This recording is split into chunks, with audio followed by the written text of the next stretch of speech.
Olá, pessoal. Nesta aula, nós vamos falar sobre árvores binárias. Bom, uma árvore binária é uma árvore cujos nós têm, no máximo, 2 filhos, ok? Com isso, nós podemos afirmar que a árvore binária tem grau 2, ok? Em uma árvore binária, cada filho é designado como filho à esquerda ou filho à direita, ou nó filho à esquerda, nó filho à direita, ok? Exemplo: A e P são filhos de K, N e R são os filhos de P. Filho à esquerda do nó P, filho à direita do nó P. Ok?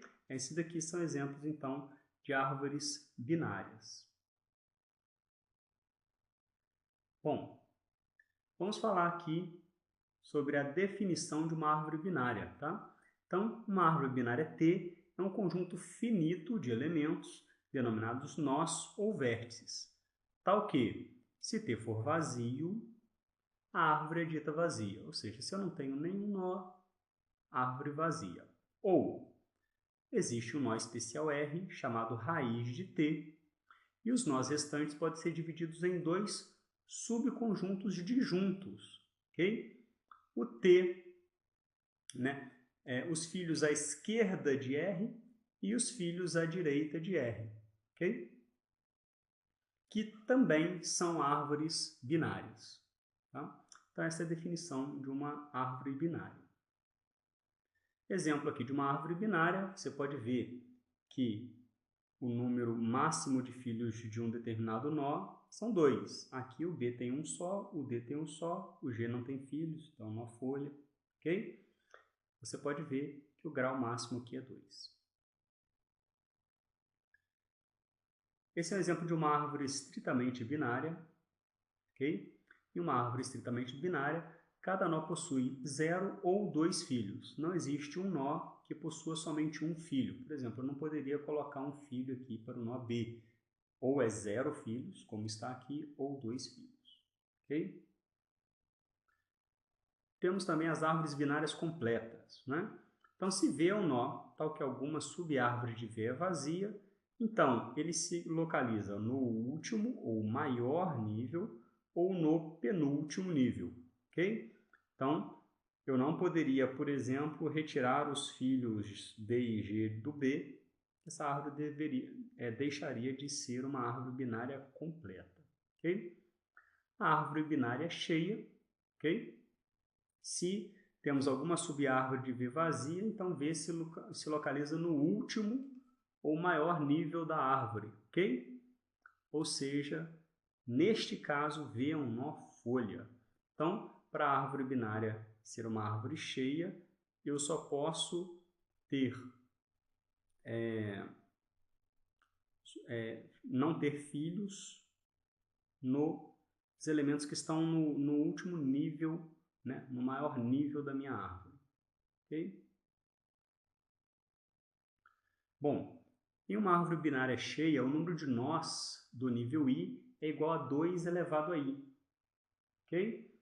Então, nível 0 para a raiz, 2 elevado a 0, 1, um elemento. Nível 1, 2 elevado a 1, 2 elementos. 2 elevado a 2, 4 elementos. 2 elevado a 3, no nível 3, total de 8 elementos. Então, isso daqui é uma propriedade interessante para a gente, ok? Por quê? Porque ela vai determinar o número máximo de nós em cada nível da árvore. E a gente pode utilizar isso daí também em alguns algoritmos.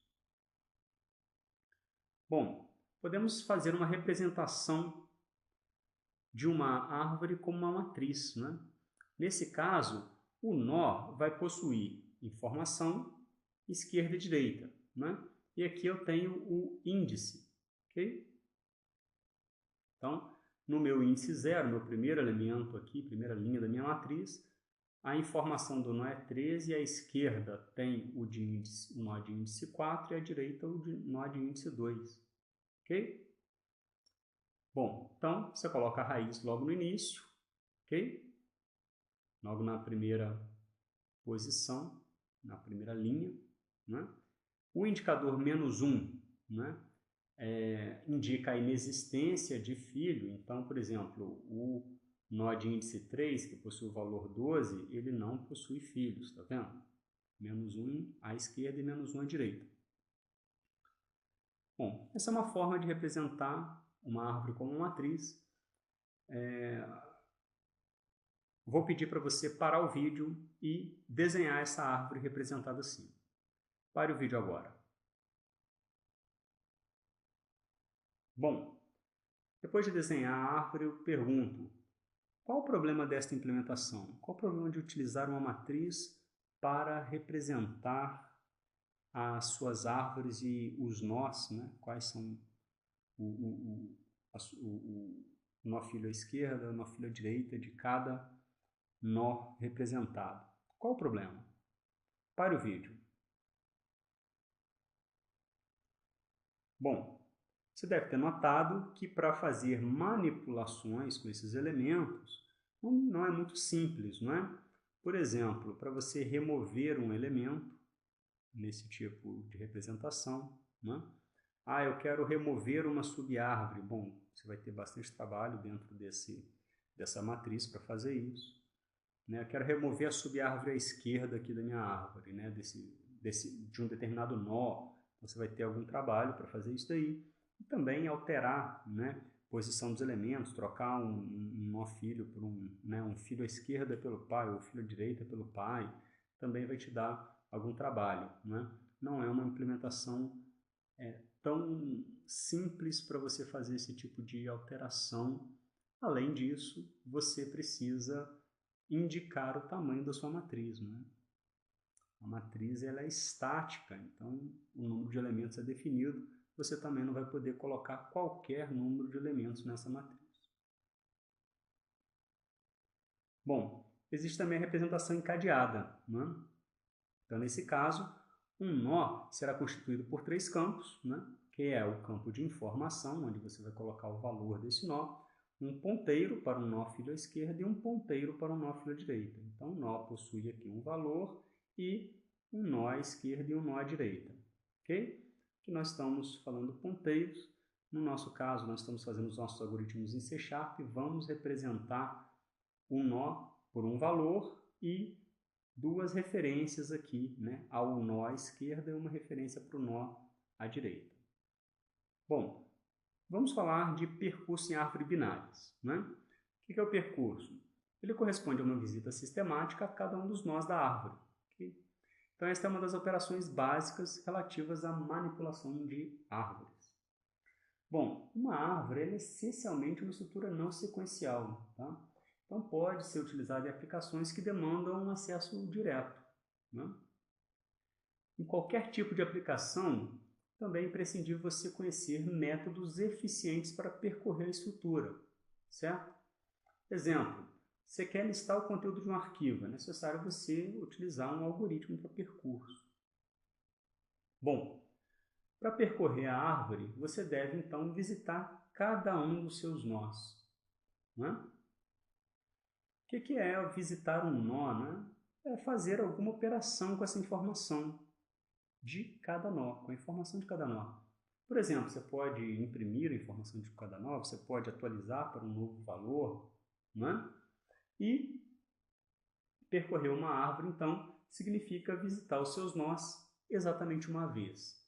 Visitar o nó uma vez, mas não significa que você vai passar por cada nó somente uma vez. Pode ser que você tenha que passar por um nó sem necessariamente visitá-lo. Ok? Os passos básicos do nosso algoritmo aqui vão ser, então, visitar a raiz, percorrer a subárvore da esquerda e percorrer a subárvore da direita. Basicamente isso que nós vamos fazer. A questão é, qual a ordem em que as operações serão realizadas?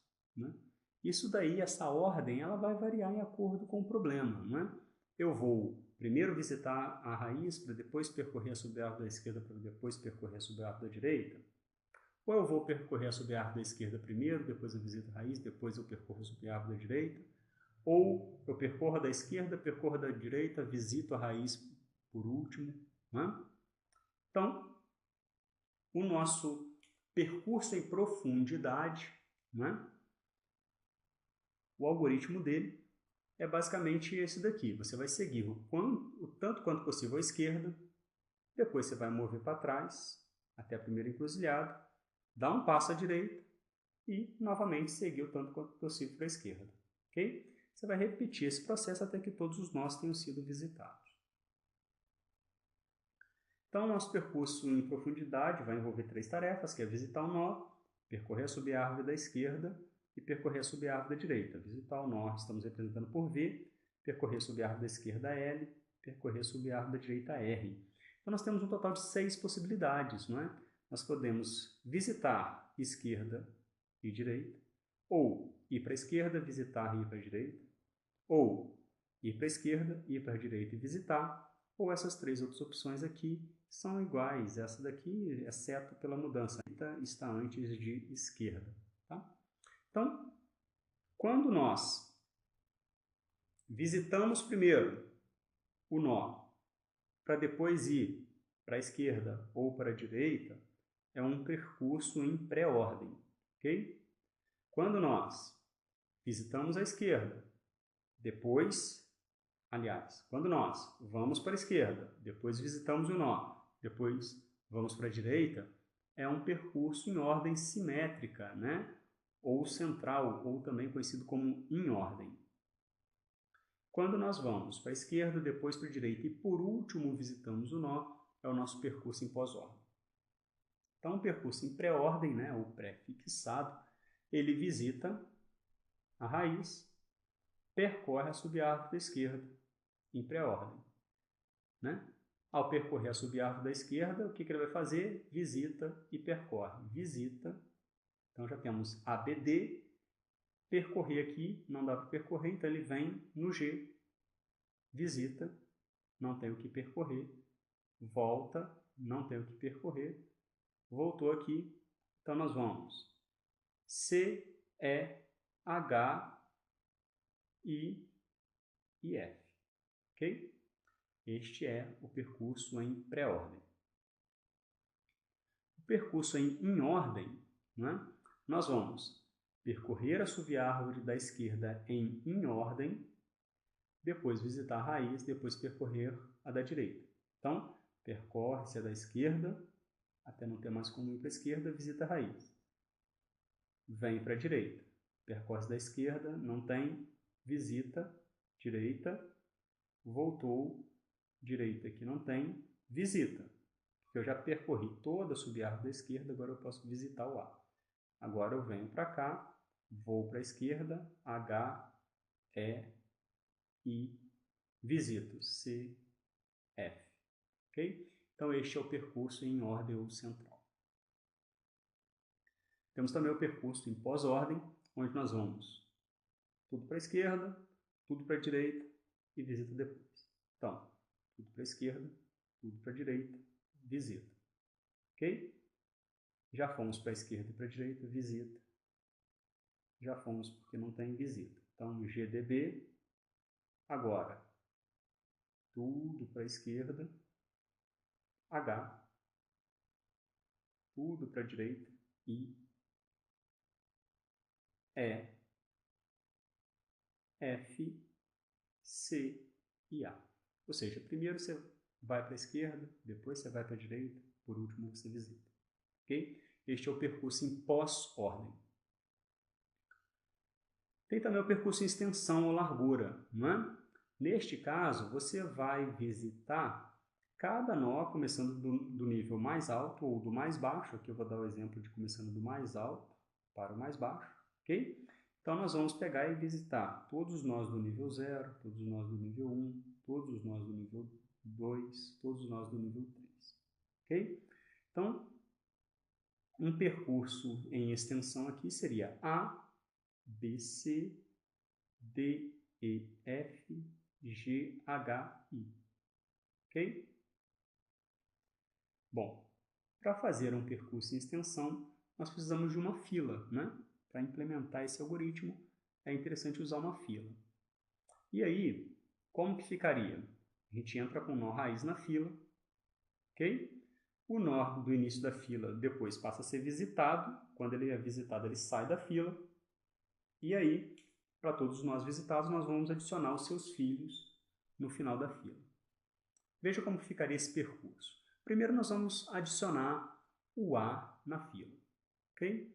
Coloco o A na fila e vamos visitar o primeiro nó da fila. Visitando o A, nós vamos inserir o B e o C na fila. Nós vamos retirar o A e inserir o B e o C. Então, o A saiu da fila, agora a fila é BC.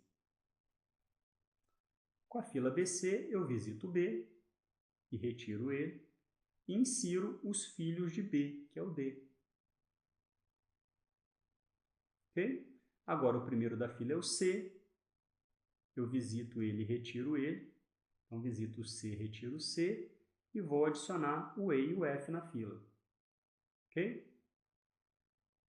O primeiro aqui não é o D? Se o primeiro é o D, eu visito e retiro o D, adiciono o G no final da fila. Depois vai ser o E, vou adicionar o H e o I no final da fila. Ok? Vou retirar o E, depois vai ser o F, não vou adicionar ninguém. E depois a fila vai ser G, H e I. Ok? Então, utilizando uma fila, que é uma estrutura de dados que nós vimos numa aula anterior, é possível fazer esse percurso em extensão ou largura. Ok? O algoritmo, então, seria este daqui. Se a árvore não está vazia, coloco o nó raiz na fila. Depois, enquanto houver nó na fila, você vai visitar o nó no início da fila, vai excluir esse nó do início da fila. Se esse nó tem um filo à esquerda, você coloca ele na fila. Se esse nó tem um filo à direita, você coloca este nó na fila. Ok?